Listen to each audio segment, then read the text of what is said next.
like his whole life's work is being judged unfairly. He says you can't just look at these accusations without understanding his life, his journey. Okay, so let's unpack that journey then. Where does this story even begin?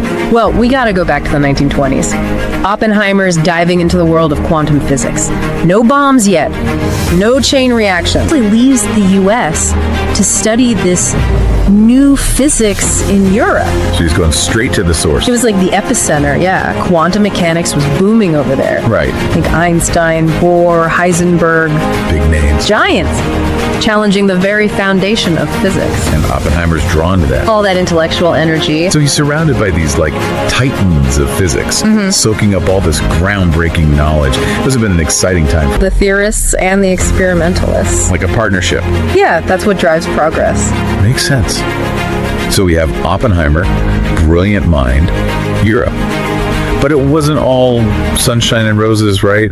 I mean, there were personal struggles too. You're right. Europe was intellectually stimulating, but Oppenheimer Comes back to the US. That's where things heat up, scientifically and politically. Okay, tell me more. So he starts working at Caltech in Berkeley, and he gets fascinated by Ernest Lawrence. Lawrence, the cyclotron guy? Yeah, that giant atom smashing machine. The cyclotron. Sounds intense. Oh, Construction. That's the question. Yeah. And it's gonna keep haunting him as we go deeper into the story. I can't wait to hear more. It's a wild ride. All right, well, you're gonna have to leave it there for now, but make sure to join us for part 2 of this deep dive, where we'll explore Oppenheimer's political life, the Manhattan Project. His personal life, his politics, they get even more intertwined with his work. This is where those communist associations come in, right? The ones that would cause him so much trouble later on. Yeah, it's a complex picture, though. You gotta remember that 1930s, social and political upheaval, it outweighed those concerns. So they entrusted the fate of the world to a man they weren't totally sure they could trust. It was a huge risk.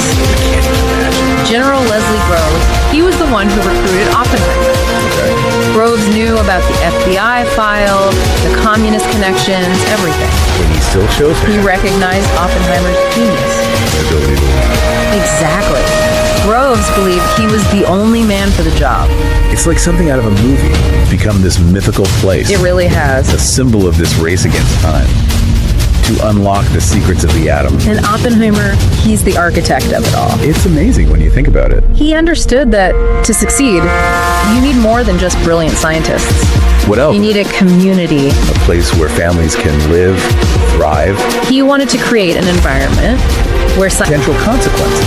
But I imagine not everyone was on board with this. Building an atomic bomb. It's not exactly a universally popular idea. You're right, there was resistance from Please. scientists from Oppenheimer's own conscience. Really? Some scientists were hesitant. To participate. They had moral concerns about the bomb. About unleashing this kind of power on the world. Exactly. Others were wary of the secrecy. And how it might affect their careers. Right. And wasn't there also a fear that the bomb could ignite the atmosphere and destroy the entire planet? Oh yeah, that fear was very real. That's terrifying. It was Edward Teller. The father of the hydrogen bomb. Yeah, he's the one who raised that possibility. Early on in the project. He was worried about an uncontrolled chain reaction. Engulfing the earth in flames. It's Fear, who knows? but it came back to bite him. It's amazing how one small decision, Can have huge consequences years later. it's like a ripple effect. It is. And they also used his opposition to the hydrogen bomb against him. Oh yeah, after the war. They painted him as someone who cared more about internationalism than American interests. Like he might hinder America's nuclear program. Exactly. So they were trying to discredit him. Make him a scapegoat for Cold War anxieties. Use his past to silence him. It was a classic Cold War tactic. Fear and suspicion. To silence dissenting voices.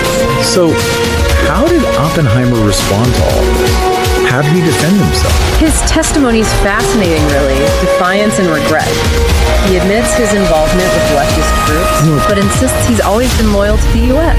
It's a tough line to walk. It is. Admitting your past, but not condemning it. And at the same time, affirming your patriotism. Right. He's threading a needle. Definitely. He explained that his views on Russia evolved as the political landscape changed. Okay. He said his main concern was always fighting fascism, that his political activities never affected his work. On the Manhattan Project. Right, he never shared secrets with the Russians. So he's basically saying, judge me on my actions, not my beliefs. That's the gist of it. But was it enough? I mean, this is the McCarthy era. It was a tough time. Suspicion often trumped evidence. You're right. Oppenheimer had supporters, Scientists, colleagues, people who testified to his brilliance, his integrity. his commitment to America. But there were also those who believed the accusation, loyalty, that Oppenheimer was more concerned with global peace. Then with America's nuclear dominance. It was a huge blow. Coming from someone Oppenheimer trusted. It was like a betrayal. A stab in the back. It must have felt like the world was collapsing. So what happened? What was the verdict? They revoked his security clearance. Ending his career in government. He was officially a security risk. His reputation tarnished. His legacy forever stained. A tragic fall from grace. For a man who contributed so much. To the war effort, to science. It's a cautionary tale. It is. About how fragile reputations can be. How heroes can become villains. In the blink of an eye. It's a reminder of how dangerous political maneuvering can be. How fear and paranoia can be used to silence people. Powerful forces. So looking back, what's Oppenheimer's legacy? How should we remember him? It's complex, isn't it? Brilliance and tragedy. Triumph and downfall. He was visionary, A charismatic leader. but also flawed. He made mistakes. Wrestled with the weight of his own creations. He straddled two worlds. Theoretical physics, where ideas can change the world. And real politics, where those ideas have consequences. He embodies the duality of the atomic age. The promise and the peril of science. His story reminds us, knowledge is power. But power must be wielded responsibly. With wisdom, with ethics, We must be vigilant. guard against fear and ideology, They can distort our judgment undermine our values. as we face new scientific frontiers. We must remember Oppenheimer, Ensure that knowledge serves humanity.